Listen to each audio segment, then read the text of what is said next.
कुरिन्थियों के नाम पौलुस प्रेरित की पहली पत्री, अध्याय 12।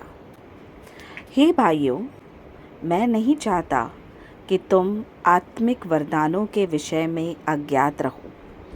तुम जानते हो कि जब तुम अन्य जाति थे तो गूंगी मूर्तों के पीछे जैसे चलाए जाते थे वैसे चलते थे। इसलिए मैं तुम्हें चुनौती देता हूँ कि जो कोई परमेश्वर की आत्मा की अगुवाई से बोलता है वह नहीं कहता कि यीशु स्थापित है, और ना कोई पवित्र आत्मा के बिना कह सकता है कि यीशु प्रभु है। वरदान तो कई प्रकार के हैं, परंतु आत्मा एक ही है, और सेवा भी कई प्रकार की है, परंतु प्रभु एक ही है। और प्रभावशाली कार्य कई प्रकार के हैं, परंतु परमेश्वर एक ही है, जो सब में हर प्रकार का प्रभाव उत्पन्न करता है, किंतु सबके लाभ पहुँचाने के लिए हर एक को आत्मा का प्रकाश दिया जाता है। क्योंकि एक को आत्मा के द्वारा बुद्धि की बातें दी जाती हैं और दूसरे को उसी आत्मा के अनुसार ज्ञान की बातें, और किसी को उसी आत्मा से विश्वास, और किसी को उसी के एक आत्मा से चंगा करने का वरदान दिया जाता है। फिर किसी को सामर्थ्य के काम करने की शक्ति, और किसी को भविष्यवाणी की, और किसी को आत्माओं की परख, और किसी को अनेक प्रकार की भाषा, और किसी को भाषाओं का अर्थ बताना। परंतु ये सब प्रभावशाली कार्य वही एक आत्मा करवाता है, और जिसे जो चाहता है वह बांट देता है।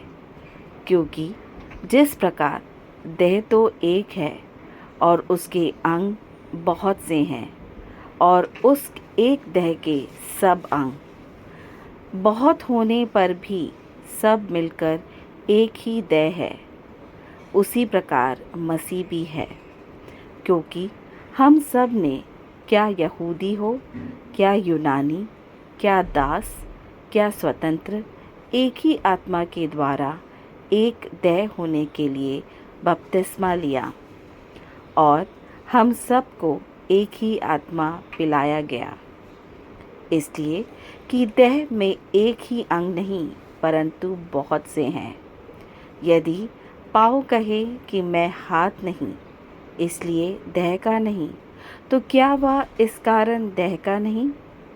और यदि कान कहे कि मैं आँख नहीं, इसलिए देह का नहीं, तो क्या वह इस कारण देह का नहीं?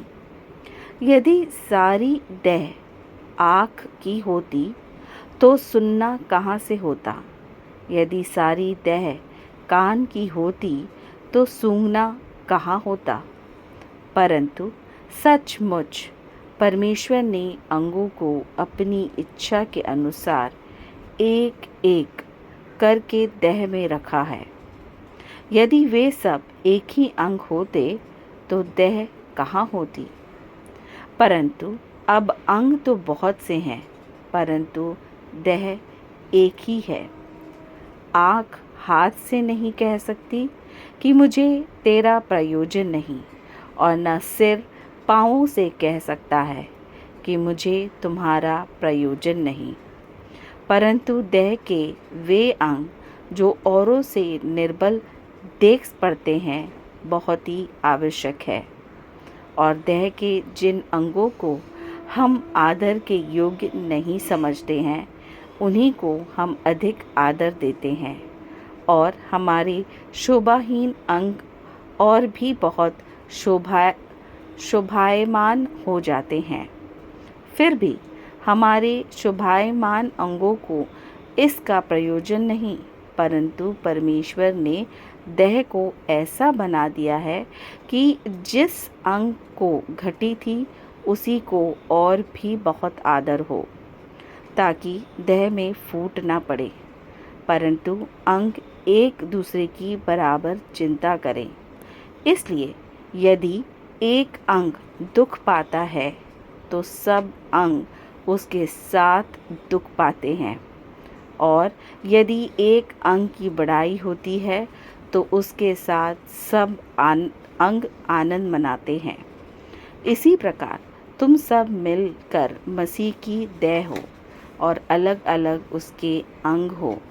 और परमेश्वर ने कलीसिया में अलग अलग व्यक्ति नियुक्त किए हैं, प्रथम प्रेरित, दूसरे भविष्यद्वक्ता, तीसरे शिक्षक, फिर सामर्थ्य के काम करने वाले, फिर चंगा करने वाले और उपकार करने वाले, और प्रधान, और नाना प्रकार की भाषा बोलने वाले।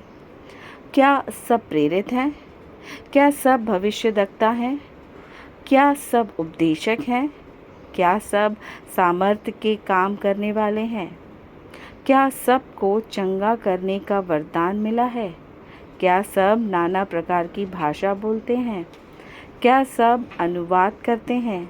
तुम बड़े से बड़े वरदानों की धुन में रहो, परंतु मैं तुम्हें और भी सबसे उत्तम मार्ग बताता हूँ।